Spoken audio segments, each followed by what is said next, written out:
जिंदाबाद साथियों, मैं शाहरुख अहमद पीपुल्स अलायंस संगठन से सिद्धार्थनगर से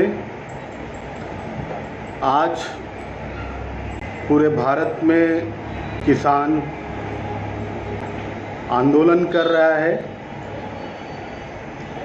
बीते दिनों सदन में किसान विरोधी 3 विधेयक पारित करा लिया गया है और ये तीनों विधेयक किसान विरोधी विधेयक हैं,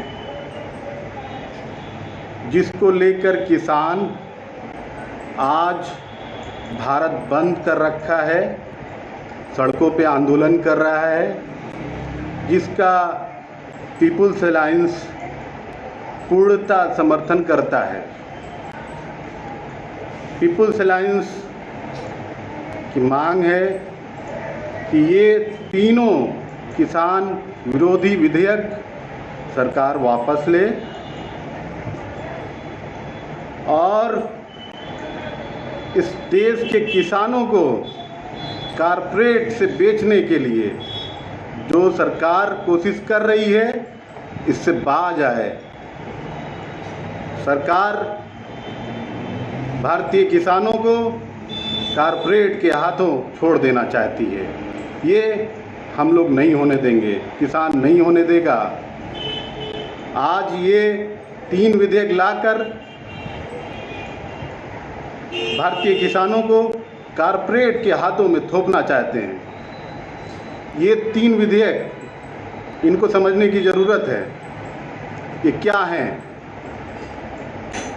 पहला जो विधेयक है, एसेंशियल कमोडिटीज़ आवश्यक वस्तु अधिनियम भंडारण नियमन। 1955 में ये कानून लाया गया था। इसलिए लाया गया था कि उस वक्त बड़े बड़े व्यापारी अनाज और जो आवश्यक वस्तु थे उनका जमाखोरी करते थे, जिसकी वजह से बाद में जब वो वस्तुएं बचती नहीं थी तो उसका काला बाजारी होता था, जिसकी वजह से भुखमरी बढ़ती थी।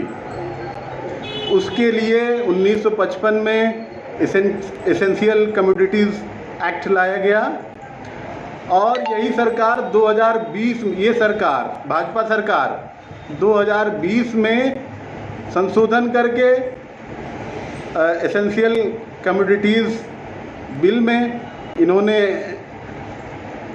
तिलहन, दलहन और जो खाद्य तेल हैं, आलू और प्याज को आवश्यक वस्तुओं से हटा देते हैं। इनके ऊपर जो हटाए हैं, इस पर सरकार का कोई हस्तक्षेप नहीं होगा। व्यापारी किसी भी तरीके से कितना भी जमाखोरी कर सकता है, कितना भी भंडारण कर सकता है, वो सरकार ने खुली छूट दे दी है।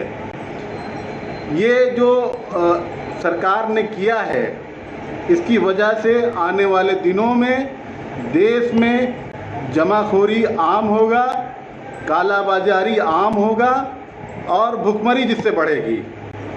इसको लेकर किसान और तमाम जो किसानों के साथ खड़े हुए लोग, संगठन आज विरोध दर्ज करा रहे हैं।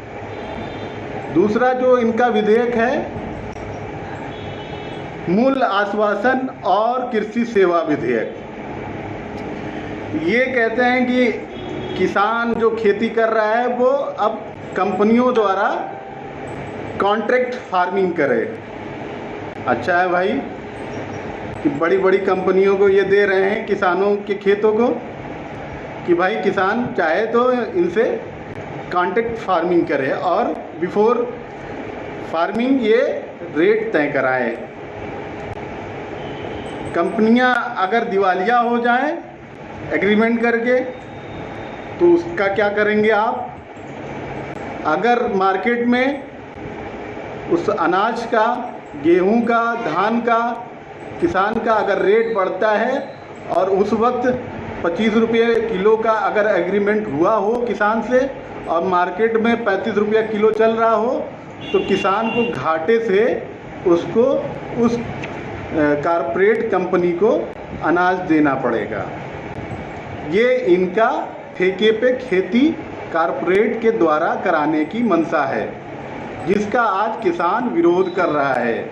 और विरोध जायज़ है, हम लोगों को भी किसानों के साथ खड़े होने की ज़रूरत है। आज पंजाब, हरियाणा और तमाम पटना में तमाम जगहों पे आज आंदोलन चल रहे हैं और ये आंदोलन लंबा जाएगा। जब तक ये विधेयक, किसान विरोधी विधेयक वापस नहीं होता है, तब तक किसान बैठने वाला नहीं है। उत्तर प्रदेश का किसान आज बैठा हुआ है, आवाज़ नहीं उठा रहा है। उसको समझना चाहिए कि ये जो तीनों विधेयक बनाए गए हैं, लाए गए हैं, ये कितने किसान विरोधी हैं।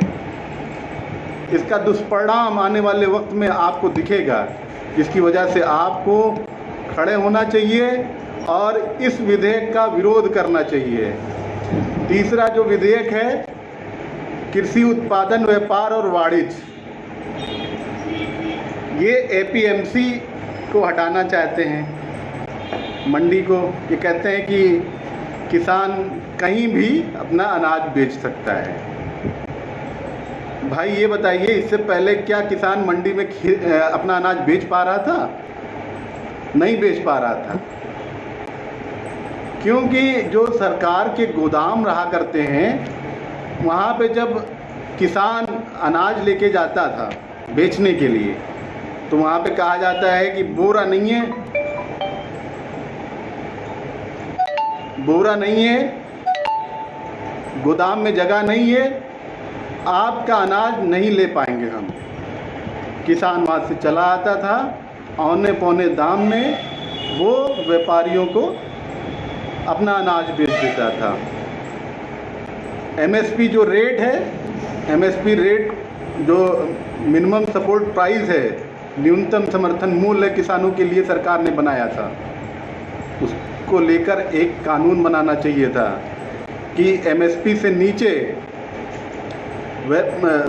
मार्केट में किसानों का कोई अनाज उससे एमएसपी से नीचे नहीं खरीद सकता है।